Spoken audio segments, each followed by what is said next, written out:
We shall move to questions without notice. Are there any questions? And I give the call to the Honourable, the Leader of the Opposition.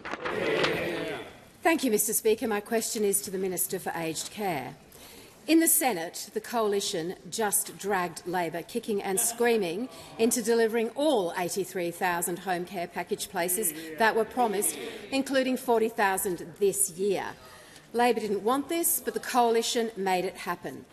Is the Minister aware that the Prime Minister took a deliberate decision to exclude him from all negotiations today between Labor and the Coalition on these matters? And if the Prime Minister doesn't want the Minister for Aged Care in the room when the big calls are being made, why should any elderly Australian?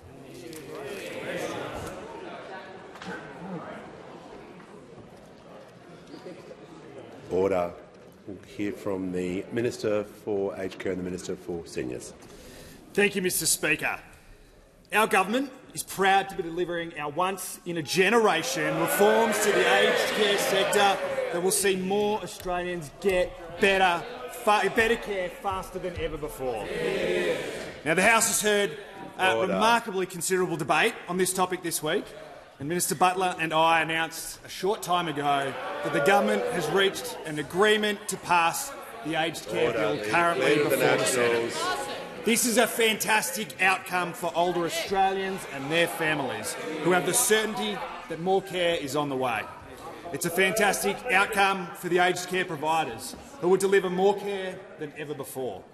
And it's a fantastic outcome for the workers, who work day in, day out, looking after the people that we love. Mr Speaker, the bill before the Senate is the final piece of the puzzle that paves the way for the commencement of the new Aged Care Act and our new Support at Home program. Members on my left. Throughout this reform process, we've taken a principled approach to the bipartisan nature of these reforms to ensure that they are enduring and meaningful for generations to come. And we're grateful to the opposition, particularly Senator Ruston, for their genuine engagement and commitment to work with us and to get these reforms right. The new Support at Home program will help even more older Australians to stay at home for longer and with a higher level of care so people can stay close to family and close to community. To keep up with increased demand, we'll now fast-track the release of more home care packages in the lead-up to the 1st of November. We'll bring forward an extra 20,000 packages in the next 8 weeks before the new Act comes into effect. And once the new Support at Home program comes into place, we will allocate the remaining 63,000 packages to older Australians in the first 8 months by 30 June 2026. Mr Speaker, this is a responsible decision that will deliver more care faster to the older Australians who need it most, while maintaining the prudent fiscal save that was a key pillar of our reforms last year. Every single older Australian deserves the very best care, and that's what our reforms have always sought to do. This is an important outcome for so many older Australians, their families and the sector, and I thank the Parliament for working with the government to ensure that we get it right. The call to order. When the House comes to order, we'll hear from the honourable member for Robertson. Thank you, Mr Speaker, and my question is to the Prime Minister. What contribution has former Australian of the Year Richard Scolyer made to cancer research and advocacy, and what steps has the government announced today to build on Professor Scolyer's work? With the call to the Prime Minister. I thank the member for Robertson for his question. Just one of the people who brought his professional skills in the area of healthcare into this parliament, and the parliament's better for it. Today I was very honoured to once again meet with the 2024 Australian of the Year, Professor Richard Scolyer. We announced $5.9 million to establish the Richard Scolyer Chair in Brain Cancer Research at the Chris O'Brien Lifehouse in Sydney, together with Gail O'Brien, Chris O'Brien's widow. This investment will support a number of research positions, including a professorial chair, as well as postdoctoral research fellows, research assistants and PhD scholarships, along with research costs. That will be rolled out in conjunction with the Royal Prince Alfred Hospital and the University of Sydney. Professor Richard Scolyer is an extraordinary Australian. a humble man who has achieved so much. And for so many Australians, his story has resonated so deeply. A renowned pathologist, a melanoma researcher who's made remarkable contributions to Australian medical research. The first in the world to receive an experimental treatment approach adapted from his own melanoma immunotherapy research, becoming both a patient and a research subject. Together with his other Australian of the Year recipient, his research partner, Professor Georgina Long, he represents the very best of this country. Someone who has brought skill, tenacity and courage, someone who always thinks of others. And indeed, even today he was suggesting that the chair in brain cancer research shouldn't be named after him. It says so much about his character and the fact he is just always thinking of others. Even after being diagnosed with brain cancer in 2023, he continues to think about how he can make a difference while going through what is a very difficult period. He continues to be an advocate and continues to show leadership, and the courage that he has shown as an inspiration for all Australians, including every member of this House. This announcement means that we can continue to stay at the forefront of the fight against cancer. We can continue to train the world's best researchers, and we can continue Professor Scolier's vital work. Call to the Leader of the Opposition. Thank you, Mr Speaker. My question is to the Minister for Aged Care. The Minister has repeatedly claimed that there were, quote, around 87,000 people waiting for a home care package as at the 31st of March. But moments ago in the Senate, the government admitted that the waitlist crisis has worsened significantly. Senator McAllister confirmed that as at 31 July, there are almost 109,000 elderly Australians waiting, another 20,000 in the queue. When did the minister or his office become aware of this number, and why didn't he provide it to the House?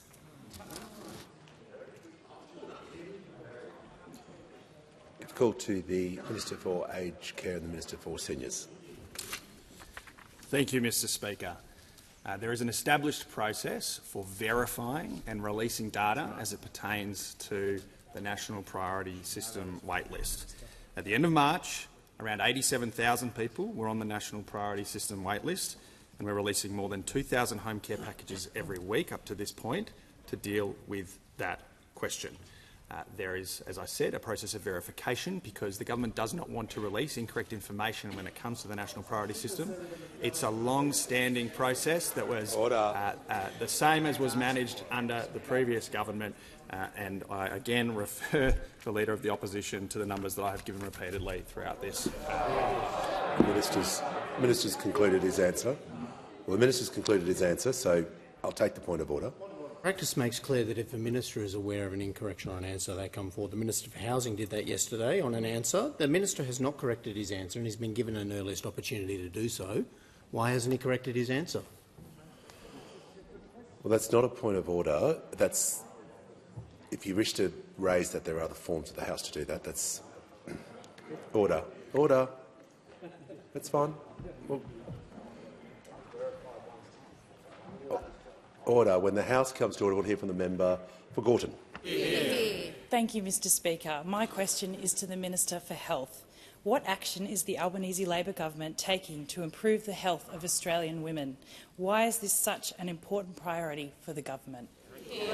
Call to the Minister for Aged Care and Seniors and the Minister for the NDIS. Thank you, Speaker, and thank you to the member for Gorton for that question and for joining us and so many other female colleagues of the Labor Party this morning to celebrate Women's Health Week this week.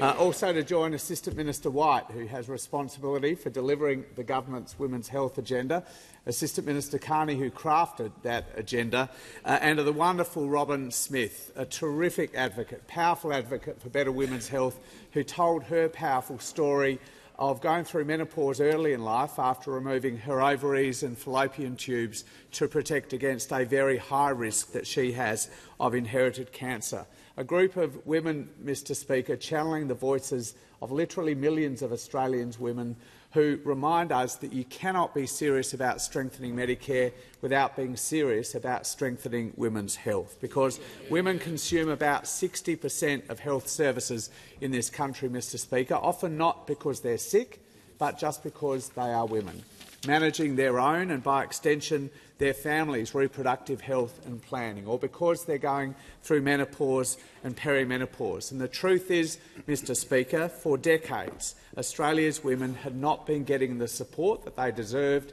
and that they needed. There had not been a new oral contraceptive pill put onto the PBS for more than 30 years, not a new medicine for endometriosis for more than 30 years, not a new menopause hormone treatment for more than 20 years, Mr Speaker, forcing Australia's women to pay top dollar for the best medicines available on the market. Well, we changed that, Mr Speaker. We changed that. And this past year, we've listed 3 cutting-edge oral contraceptive pills, 3 cutting-edge menopause hormone treatments and 2 cutting-edge medicines to treat endometriosis, Mr Speaker, saving women millions and millions of dollars they shouldn't have been paying in the first place, Mr Speaker. And already I'm pleased to report that since those listings, 365,000 Australian women have accessed more than 700,000 cheaper scripts as a direct result of the decisions that we took.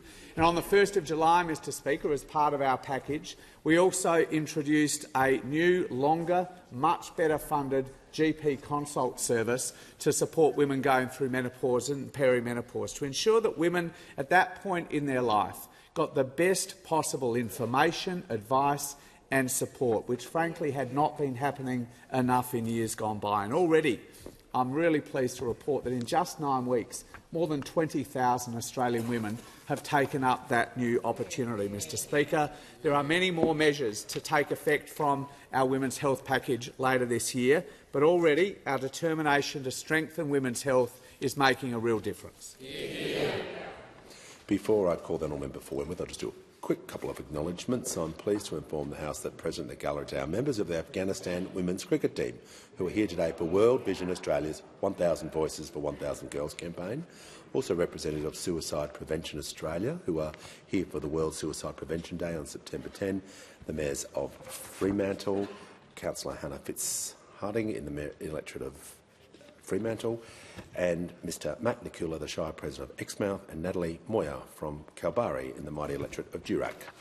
I'll give the call to the honourable member for Wentworth. My question is for the Prime Minister.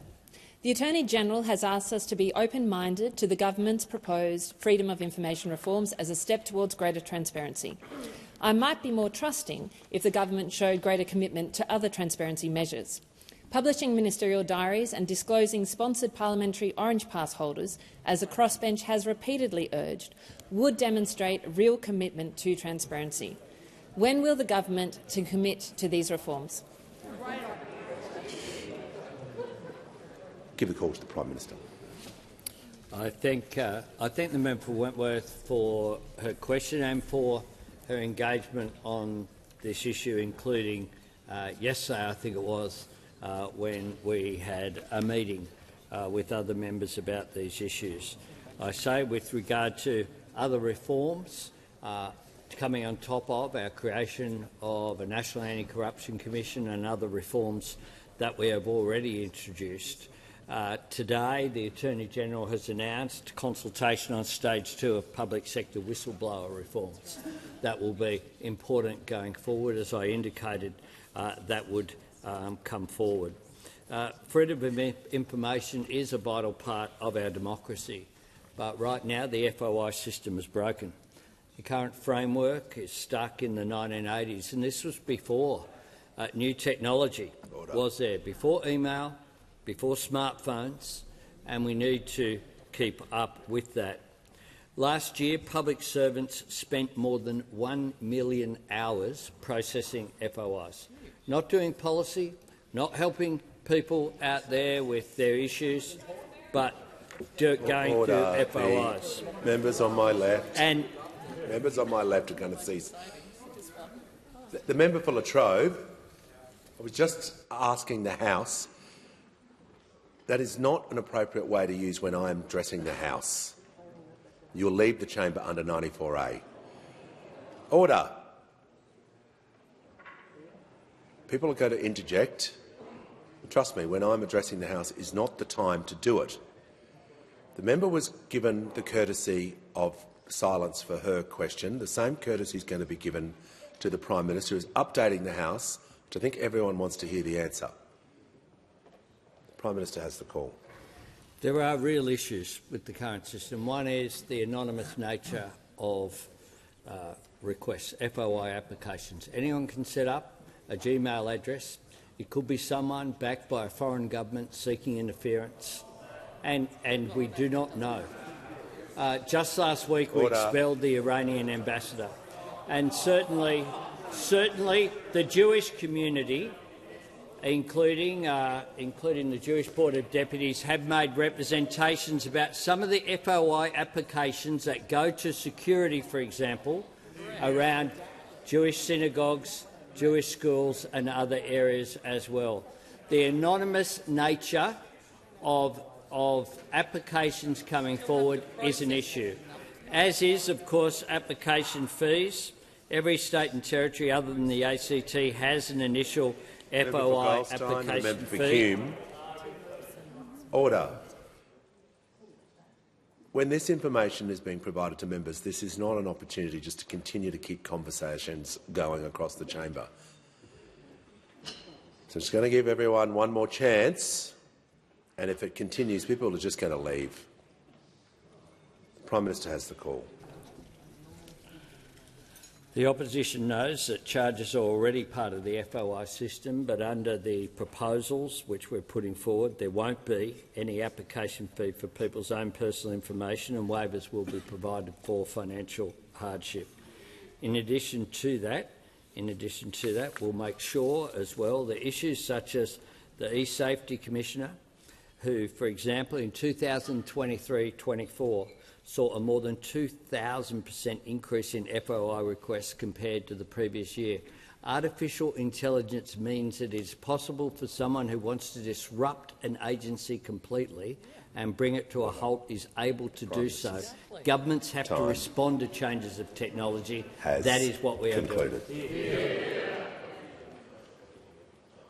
The call to the honourable member for Dickson. Thank you, Mr Speaker. My question is to the Minister representing the Minister for Women. How is the Albanese Labor government supporting women's health? Give the call to the Minister for Infrastructure, Transport, Regional Development, Local Government, representing the Minister for Women. Thank you very much, Mr Speaker. And can I thank the fabulous member for Dickson for her question, her advocacy for women. She is such an important member of this place, and I'm very proud to have her here. This week, of course, is Women's Health Week. It's an important reminder to all of us of the issues that affect over half of our population, and it is time to reflect on the work that's been done, and of course there is always more to do.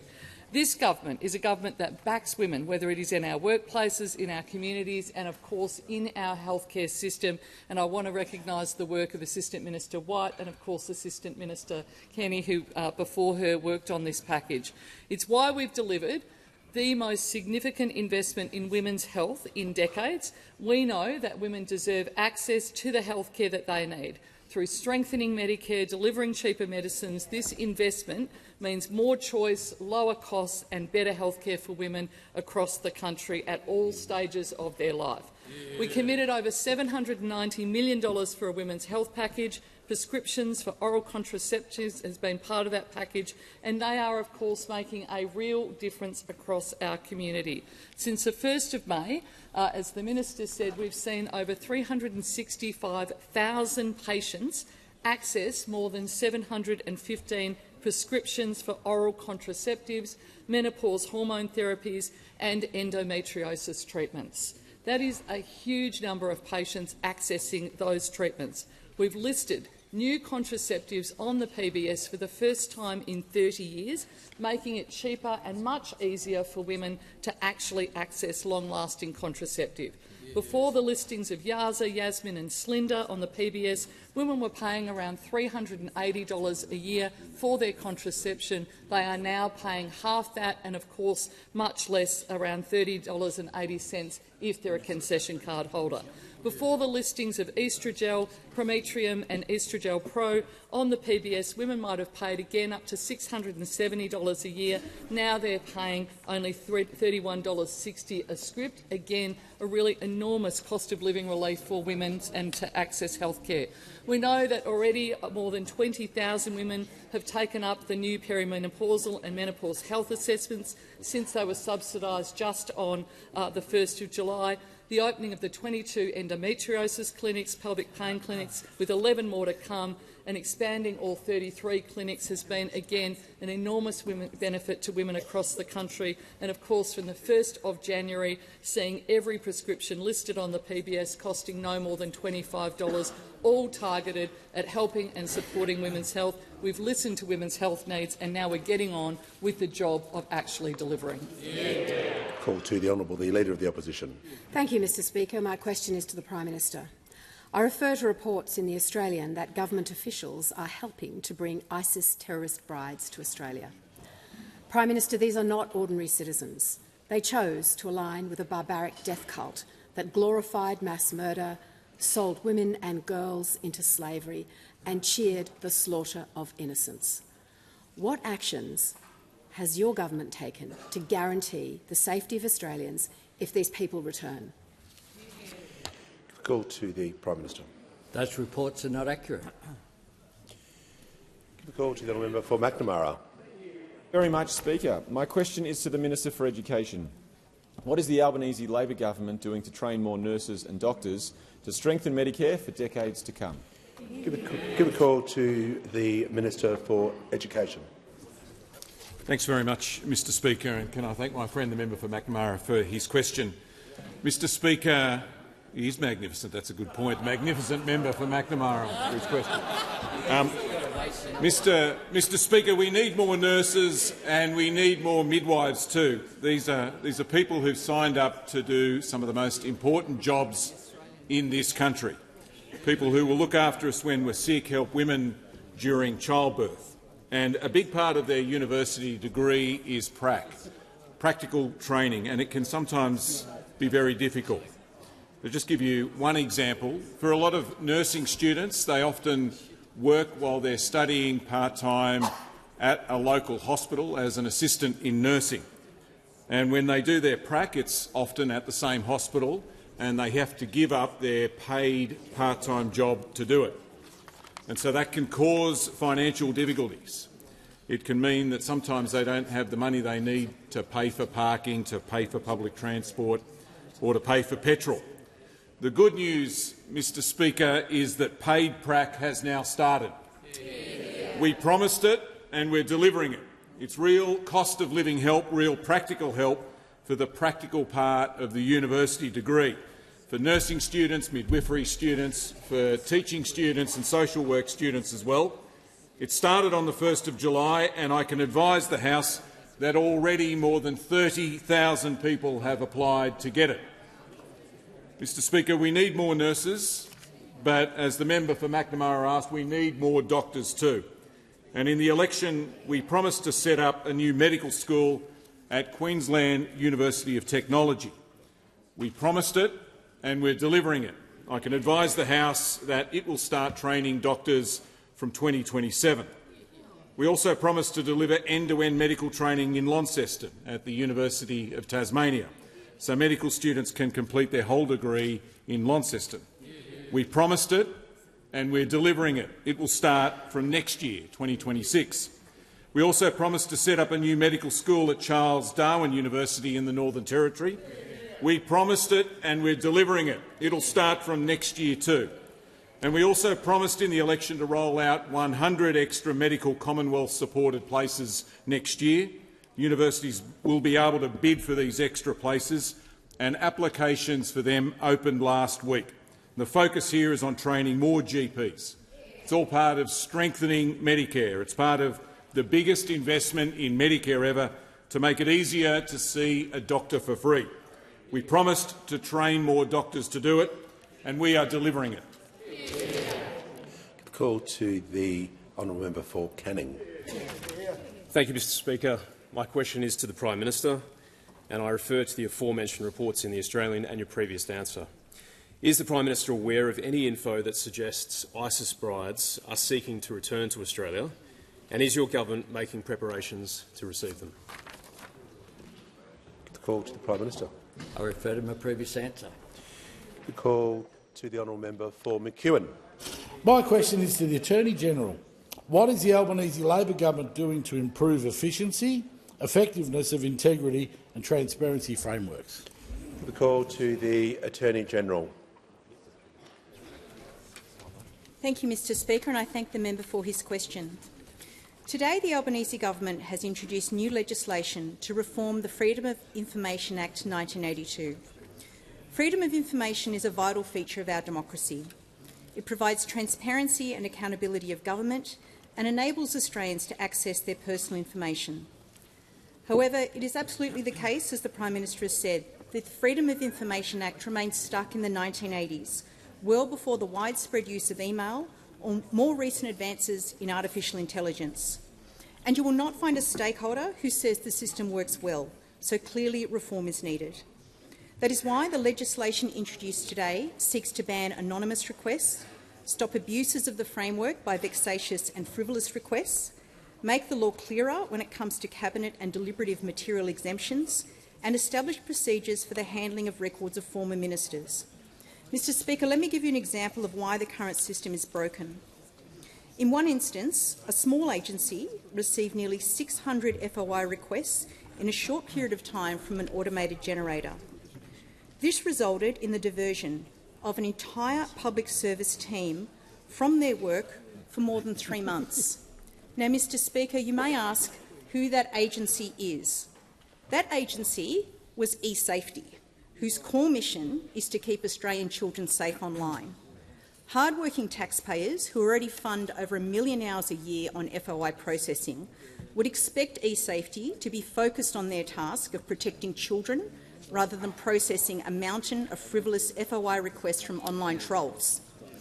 The Albanese government will also not continue to tolerate a framework which allows offshore actors whose capabilities are enhanced with artificial intelligence to anonymously lodge FOI requests seeking information held by the Australian government. The idea that our laws could permit a foreign state to anonymously seek access to information about recent government decisions without us even knowing it is simply untenable. The government will refer its FOI legislation to the Senate Legal and Constitutional Affairs Committee for scrutiny and continue to engage across the parliament and stakeholders on these reforms. Mr Speaker, FOI also forms part of a broader transparency and integrity framework which this government is continuing to strengthen. The government is delivering on its commitment to continue to enhance Australia's public sector whistleblowing framework. These reforms will establish a new whistleblower ombudsman, which will be the most significant addition to the federal integrity landscape since this government established the National Anti-Corruption Commission. And following consultation, we intend to introduce legislation into the parliament as soon as possible. The Albanese government is committed to progressing reforms that improve the efficiency and effectiveness of our integrity frameworks. Give the call to the honourable member for Hume. Prime Minister, today, to Australia's shame, Daniel Andrews attended a Chinese Communist Party military parade alongside dictators Vladimir Putin, Kim Jong-un and the Iranian president. Former Premier Anastasia Palaszczuk described Mr Andrews' attendance as a bridge too far. Will the Prime Minister echo her condemnation? Did the Prime Minister or his office provide any personal or consular assistance for the visit? Order. The member for Chifley is warned. The Prime Minister has the call. At the 70th anniversary, 10 years ago, the former government sent a Liberal minister, Michael Ronaldson, to represent the Australian government. I understand that Australian embassy officials will formally represent Australia this time. Last month, on the 15th of August, I attended a commemoration for victory in the Pacific Day in Martin Place, along with the Leader of the Opposition. It was on that day that we commemorate the end of the war in the Pacific in Australia. In that case, we celebrated on the day of the surrender of the Japanese forces. We also, on that day, celebrate the courage and sacrifice of all those Australians who served, and I can confirm it was a very moving occasion, as these occasions always are, when we honour the men and women who wear a uniform. Order. Order. Members on my left, before I call the member for Blair, I just want to do some acknowledgements in the chamber. I'm pleased to inform the House that present in the gallery— the member for Hume, I'm trying to acknowledge guests in the gallery. I'm pleased to inform the House that present in the gallery today is a delegation from the Parliament of Kiribatis Public Accounts Committee, led by the Honourable Darokum Bu Tufangpa, and also a bienvenue to the Senate delegation from the France-Australia Parliamentary Friendship Group and members of the Fairley Leadership Program from the Goulburn and Murray Valleys in the electorate of Nichols. Welcome to you all. Give the call to the member for Blair. Speaker, my question is to the Minister for Health. How is the Albanese Labor government delivering generational reforms to aged care after a decade of cuts and neglect? Order. Give the call to the Minister for Health, Aged Care and the Minister for the DIS. Thank you, Speaker. I thank the member for Blair. He knows aged care well, having held the portfolio for Labor for a number of years, and he knows that we, on this side of the House, over the last few years, have had no higher priority than strengthening Medicare and strengthening aged care, because, Mr Speaker, aged care, when we came to government, was in the worst state it had been in the more than 30 years that I have been working with that sector.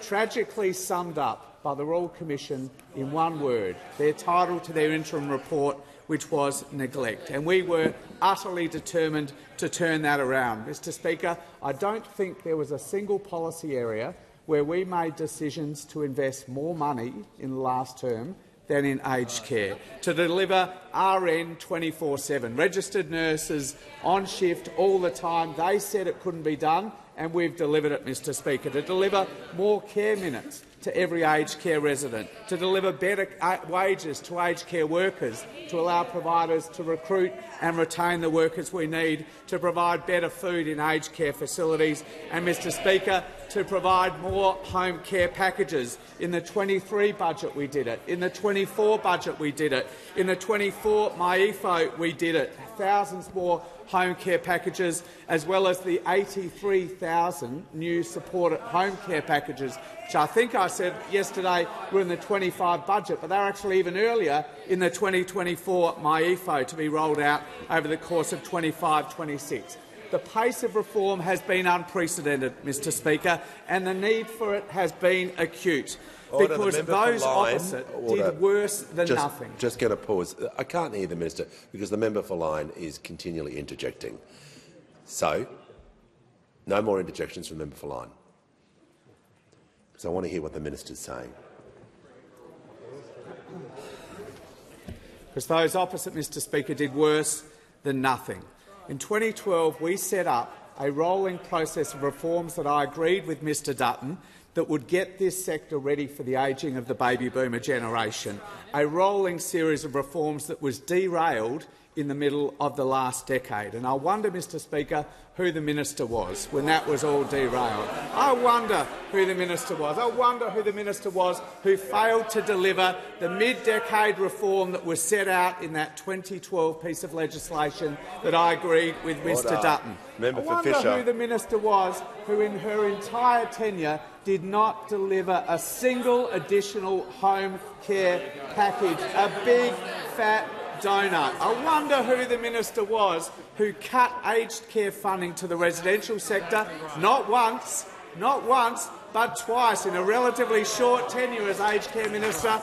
$1.2 billion in the 2016 budget, $500 million in the 2015 MyEFO. I wonder who that was. I have appreciated the dialogue we've had with Senator Ruston last year and to deliver the deal that will get this legislation through this week, Mr Speaker. The Leader of the Opposition doesn't have that authority. Call to the member for Warringah. To the Treasurer, climate change is projected to cost the economy up to $76 billion by 2060. per year, making it one of the biggest threats to national productivity. The government has not released the National Risk Assessment nor the ONI report, and is continuing to approve projects that will make this economic risk worse.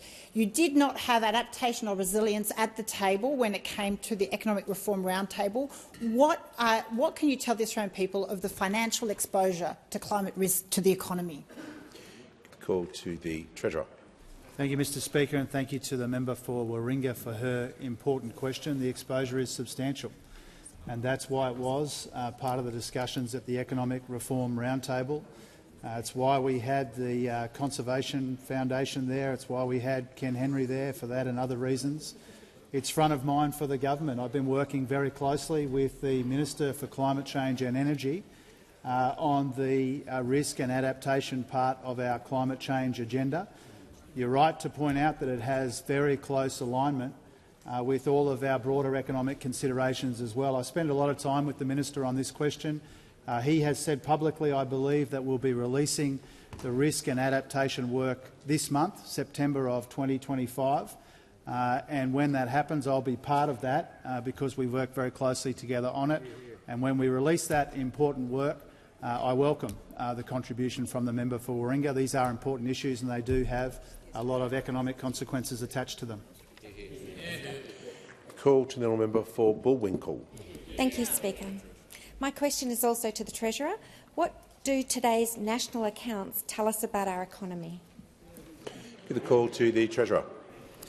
Thanks, Mr Speaker, and thanks to the new member for Bullwinkle for her important question and for all of her work in this place already as a new member of Parliament, focused on the most important issues, Mr Speaker. The numbers we got today in the national accounts were very encouraging and they were very welcome. The numbers came in better than what almost all economists were expecting today. We saw growth in the quarter of 0.6. We saw through-the-year growth of 1.8. That beat expectations on both fronts, Mr Speaker, and that's a very good thing. Our economy is gathering pace and it's gathering momentum. We have seen in our economy in the data released today for the June quarter a very welcome and a substantial pickup in economic growth in our economy, and that's important. Now, the big story in the national accounts today was the pickup and the recovery in the private sector in particular. And this is the recovery in the private sector that we've been planning for and preparing for and frankly hoping for, Mr Speaker. To see the private sector make the contribution to growth in the numbers today again was very welcome. And the reason why the private sector is recovering, the reason why that's feeding through to the biggest contributor to growth in the quarter, which was consumption, is because this government has worked diligently every single day to lift wages and lift incomes in our economy, Mr Speaker. And that's what's driving the improvement in growth in the numbers that were released today. Consumption is recovering in our economy because incomes are recovering in our economy, and I can hear them chirping away, Mr Speaker. They should chirp up and say that when we came to office, real wages were falling, living standards were falling, the measure of per-person incomes was falling, inflation was rising, interest rates were already going up, and we have been turning all of that around, Mr Speaker. The reason incomes are growing in our economy is because, and living standards too, is because of that combination of our tax cuts and our wage rises combined with the Reserve Bank's 3 interest rate cuts in 6 months, Mr Speaker. And because of our efforts, the wages share of national income is now 54%. When we came to office, the wages share of national income was less than half. Now it's 54%. That's not accidental, Mr Speaker. That is deliberate. We have got in our economy now the equal, fastest, through-the-year economic growth compared with any major advanced economy. And we've got much faster employment growth than any major advanced economy. So these are very welcome. They are very encouraging numbers. They show the progress that we've made together. They've shown that we've been delivering on all of the things we identified as the government's priorities, but we know that there's still more work to do.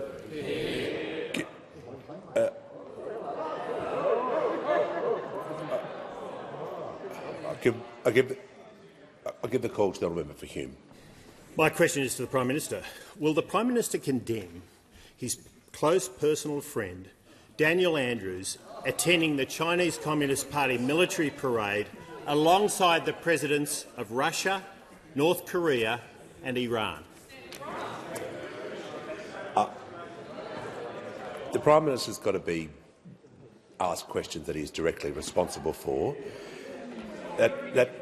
Well, there is some difficulties. There is some difficulties with that the question falling within the standing orders. If you think of it to its logical conclusion, it could be asked about any Australian. But I'm going to hear from the Leader of the House to assist. The point of order.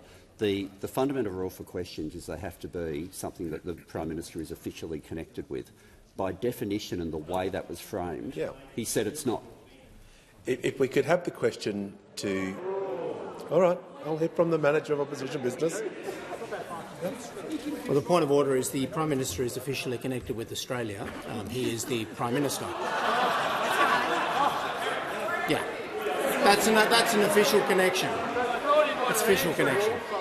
So we've invited him to condemn a former Premier attending a foreign affairs rally, and that's the point of order. Yeah. Okay.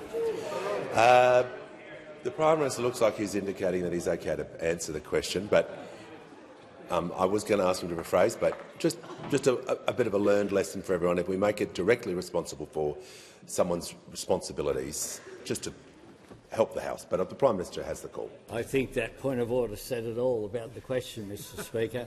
I'm responsible for the Australian government. The Australian government did have a representative there, and the Australian government did have a representative 10 years ago.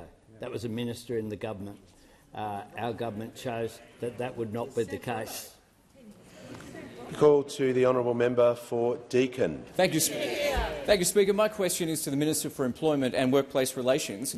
How is the Albanese government delivering on its commitment to help Aussie workers earn more and keep more of what they earn, and how is this different from other approaches? Call to the Minister for Employment and the Minister for Workplace Relations. Well, thank you, Speaker, and I'd like to thank the fabulous member for Deakin for his question.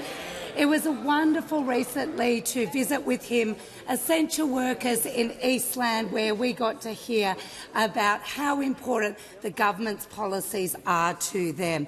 Of course, the Albanese Labor government was elected on a commitment to get wages moving after a decade of deliberate wage suppression under those opposite. Now, we have delivered significant changes to our workplace laws to deliver on our commitment to get wages moving. Our Secure Jobs, Better Pay changes have reinvigorated enterprise bargaining and put gender equality at the heart of our workplace laws. Of course, these changes are seeing more workers than ever before be covered by enterprise agreements, delivering real wage increases. The gender pay gap is now at a record low of 11.5%, and working women are earning on average an additional $250 a week. Our closing loophole changes have stopped the underpayment of labour hire workers, and many are earning thousands of dollars more. We've delivered on our commitment to make a submission to the Fair Work Commission for a real wage increase for almost 3 million workers who rely on minimum award wages. And we've made a submission every single year since we've been in government. Now, when this commitment was first made by our Prime Minister while in opposition, those opposite labelled it reckless. Well, this side of parliament does not view backing Aussie workers as reckless. Now the lowest paid workers on minimum wages are earning more than $175 per week on average, more than when we came to government. And our government has also acted to protect award-reliant workers when they were faced with a real chance of losing their penalty rates. Now, this, of course, is a clear contrast to the coalition when they were in government that stood by and did nothing to protect penalty rates when they were taken away in 2017. The government is committed to getting wages moving, and we have recorded the strongest annual real wages growth in 5 years, and real wages have been growing for 7 consecutive quarters. Since coming to government, Aussie workers are benefiting from an average of an additional $9,000 per year in their pay packets. This Labor government is delivering for working people. We're delivering to get wages moving and making sure Aussies are earning more. Give the call to the member for Ryan. Thank you, Speaker. My question is to the Prime Minister. The International Association of Genocide Scholars this week voted overwhelmingly in favour of a motion stating that Israel's actions in Gaza fit the definition of genocide under international law, and calling on states like Australia to uphold our obligations under the Genocide Convention. Will your government finally acknowledge that Israel is committing genocide in Gaza? Call to the Prime Minister. I note that there are processes before the ICJ and that people will have different views, but those processes are legal processes, and what we do as a responsible government is allow legal processes to take their course. What I would say about the situation in the Middle East is that my government has been consistent. We have been consistent since the terrorist atrocity that Hamas committed on October 7 in calling that out for what it was. We have been consistent in calling for the release of hostages. We have been consistent in calling for a ceasefire and for innocent civilians to be protected. I must say that the resolution that was carried with the support of the major parties in this House has stood the test of time quite well. It called for international law to be upheld. It called for innocent people, whether they be Israelis or Palestinians, to be protected. We have called out issues in Gaza with regard to a failure to adequately provide food and essential aid there. We have called out, for example, the double tap that occurred at the hospital in Khan Yunis for what it was that saw the loss of life of journalists as well as doctors and nurses and people providing assistance there. We have continued to take a principled position that has resulted in criticism from all sides of this debate. But it's the right thing to do. It's the right thing to do for the role that we play internationally. It's the right thing to do to work towards a long-term solution where both Israelis and Palestinians can live side by side in peace and security, where Israel can continue to exist as a majority Jewish state, providing a homeland for the Jewish people, but where the legitimate aspirations of Palestinian people for their own state can be realised. That is something that I have held throughout my political life, and indeed before I came to this parliament.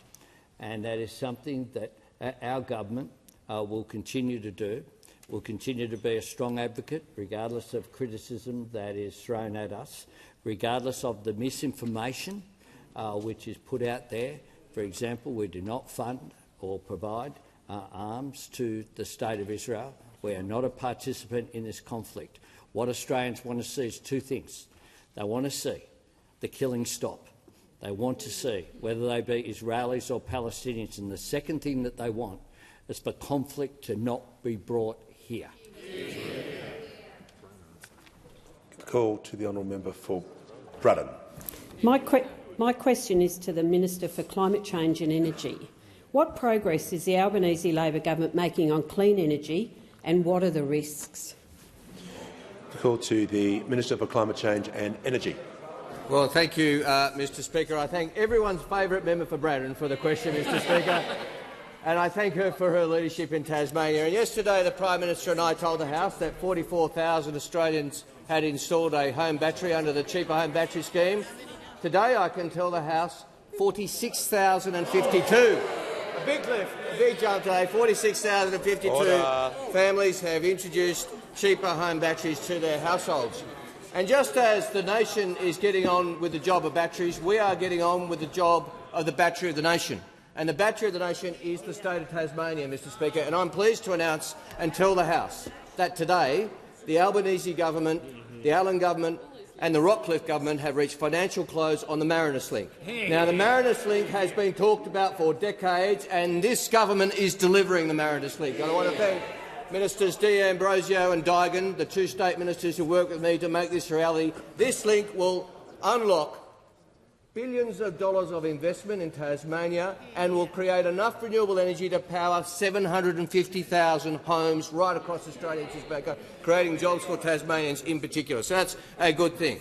Now, Mr Speaker, the honourable member asked me about risks, and one of the risks is people who used to support transmission and support things like the Marinus Link but now say they oppose it. So, for example, Mr Speaker, I imagine the member for Hume welcomes the Marinus Link announcement because he once spruiked it. He once talked about the Marinus Link, and in fact, in September 2021, he not only said his budget supported Marinus Link, he boasted it supported Tasmania's Marinus Link, VNI West and Project Energy Connect, Mr Speaker. All projects they now oppose and promote rallies against, Mr Speaker. That's what they do now. That's a significant risk to the transition. If you can't actually believe in something, you can't actually follow it through. The member for Hume's defence is, yeah, I supported transmission lines, I just never built one, which is a fair defence, Mr Speaker. He never actually got around to building one. They just talked about how good they were. They just kept announcing it. It's this government that is today announcing the next big step on Marinus Link, and will continue to make progress. And the honourable member asked me about risks, and again, we see more of the perfectly normal policy development on the other side. We've heard about the member for Hume. We've also heard from Senator Hume today, who's took to social media to declare that she's not for turning when it comes to net zero. She's fully in favour of it, and pointing out she had to go to Instagram to point out that she's a member of the Liberal Party, not the Advance Australia Party. Well, at least she can make that claim. I'm not sure that all those opposite could make that claim, Mr Speaker. Senator Hume, and she's been supported by the member for Flinders and Senator Bragg and others, and good on them for standing up for net zero. They're in a small minority, but on this side of the House, we're going to keep going with the job of delivering for Australians with batteries big and small. Call to the member for Mallee. Thank you, Speaker. My question is to the Prime Minister. The Prime Minister told the Bush Summit, and I quote, "I won't BS people." The Prime Minister promised Australians a $275 reduction in their energy bills prior to the 2022 election. Hasn't that now proven to be BS? Is this broken promise the reason why the Prime Minister was chased out of town by a convoy of tractors? Order. The Prime Minister has the call. Order. The Minister for Infrastructure will cease interjecting. The Prime Minister has the call. Thank you very much, Mr Speaker. I did attend a meeting in Ballarat last week, and I attended a meeting in Wagga Wagga as well. And I attend regularly regional events. And when I do, I inform the members, as the member for Page would know, as the member for Maranoa would know, as the member for Riverina would know. And indeed, I took the member for Riverina to the event in his electorate last week. I have attended an event with the member for Mallee where I opened a local community infrastructure at the invitation of the local council. There were schools there because it was the first time a Prime Minister had visited Horsham, a small community, in some 40 years. There were school children there, there were lots of people there. The member for Mallee, I rang up, invited to come along. The member for Mallee chose to organise people to come along and yell with loud hailers and to disrupt. That's what the member for Mallee is doing. And to disrupt the event. Order. Members on my right. Members on my left, the member for Gippsland, the member for Moncrieff and the Leader of the Nationals. And I was fine with that, as I was last week when I engaged in one-on-one discussions. But I do make this point. Order. Yesterday, a neo-Nazi crashed the events with the Victorian Order. The Premier. Leader of the Nationals. Order. The Leader of the Nationals is going to cease interjecting. Order. I'll tell you what is dangerous. What is dangerous is encouraging, and indeed I was there, as was the member for Marinara. He knows that the Australian Federal Police had organised a cut-off area. Order. The Leader of the Nationals cannot just continue to keep yelling like that. A cut-off area, so that indeed no one was chased, as the member put it in her question. Indeed, because of the presence of the AFP, I attended a dinner the night before. I went around all of the tables and discussed that with farmers. Order. When the House comes to order, the Prime Minister is directly answering the question about the event that he was asked about in the question.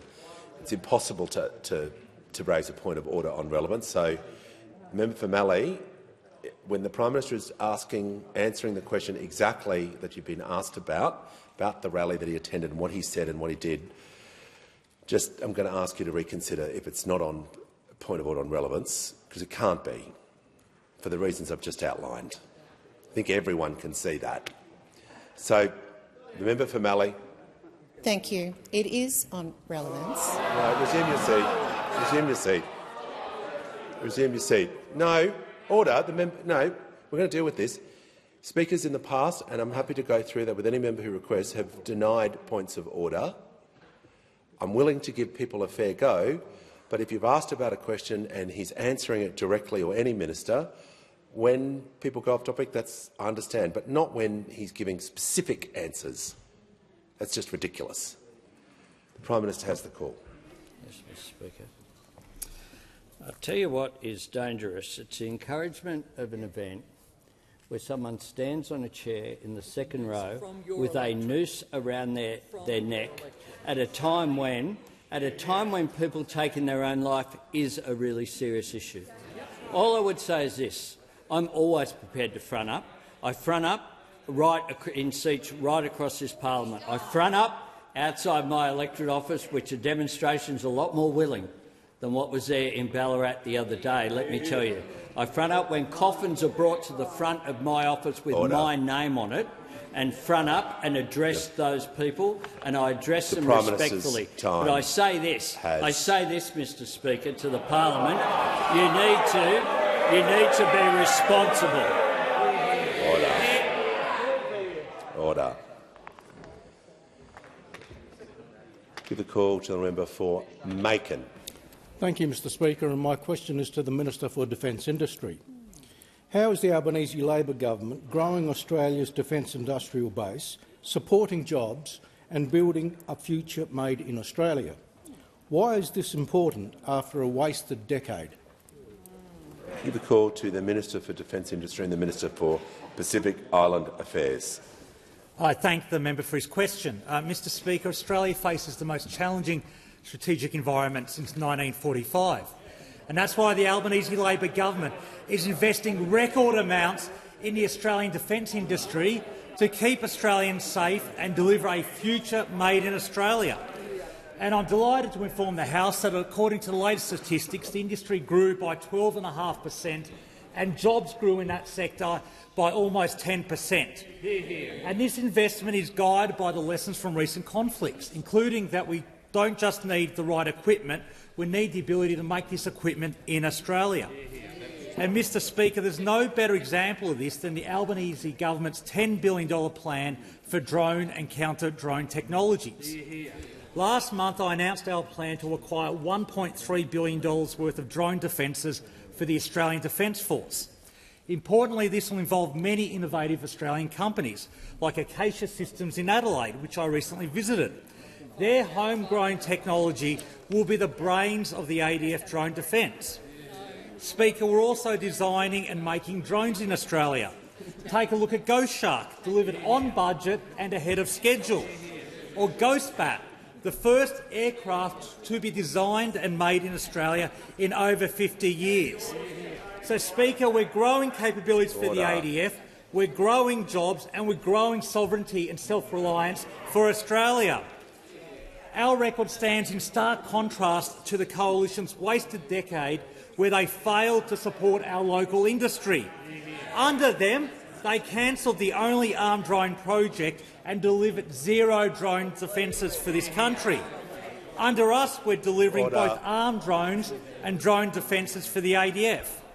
Under them, they closed 2 shipyards, costing thousands of Aussie jobs. Under us, we're delivering continuous naval shipbuilding in Western Australia and SA, supporting over 10,000 jobs. Under them, all they did for missile manufacturing was 2 media releases. Under us, we're building 2 missile factories, and this year, Aussie workers will start making missiles in this country. Under their plan, no major warships for the Navy under 2034. Under us, 4 new warships in that time, with the first delivered this decade. Speaker, unlike those opposite, we support Aussie workers and manufacturing, and that's why the Albanese government is backing a defence future made in Australia.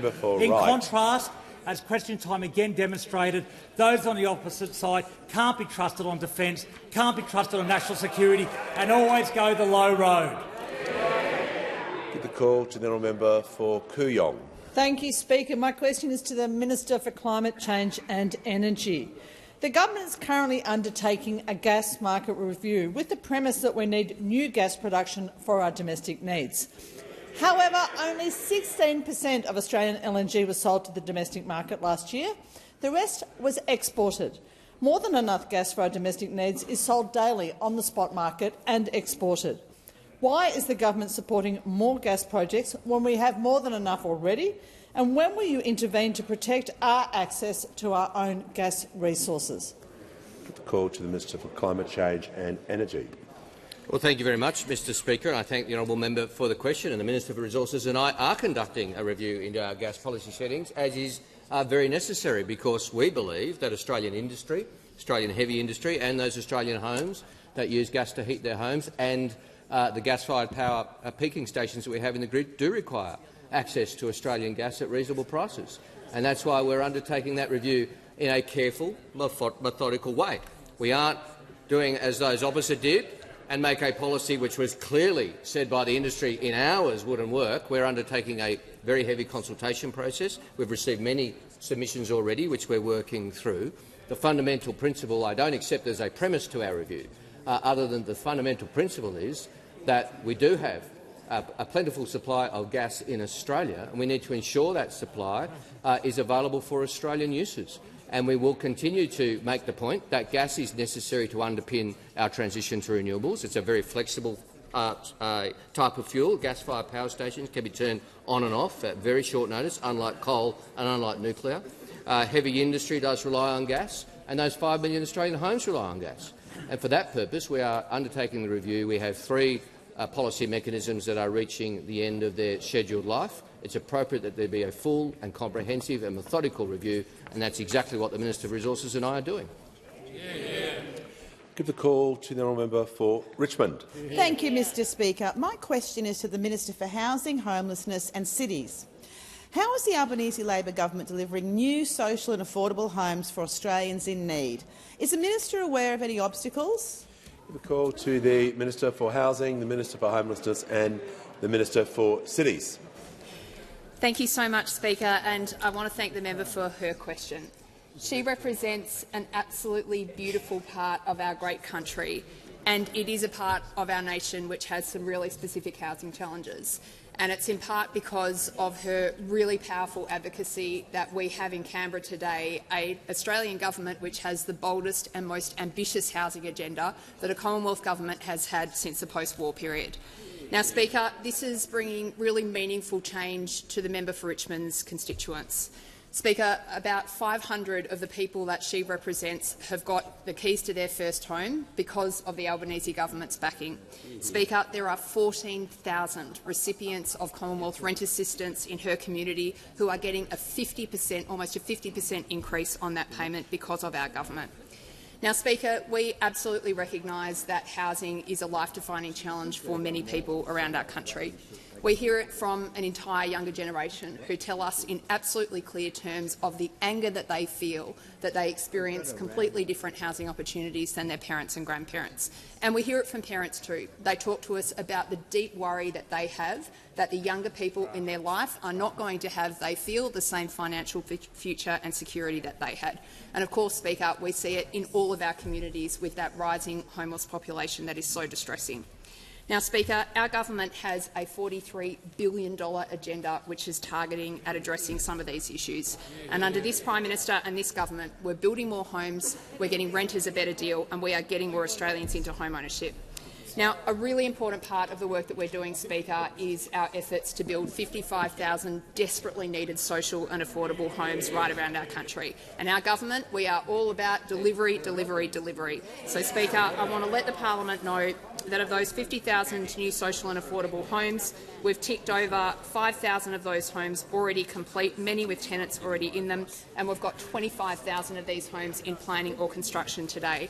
Now, Speaker, I really want the parliament to understand the scale of what we are undertaking here. Remember, our government delivering 55,000 social and affordable homes in 5 years, the coalition in 9 long years delivering 373 homes for the country, Speaker. What an absolute disgrace. Now, we are getting it done, Speaker. In the member for Haslutt's electorate, 537 new social and affordable homes. In the member for Fraser's electorate, 795 new homes. In Jagga, 711 new homes. In Adelaide, 680 new homes. And do you know how many new homes that the coalition delivered in all of these electorates together, Speaker? Absolutely zero. It is no wonder we have so many housing challenges, Speaker, and we are getting on with the job of addressing the housing concerns that Australians so clearly have. For the Prime Minister.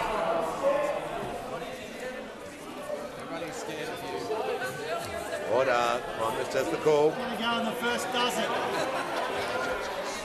Get a go in the first dozen. The member for Flynn will just cool his heels.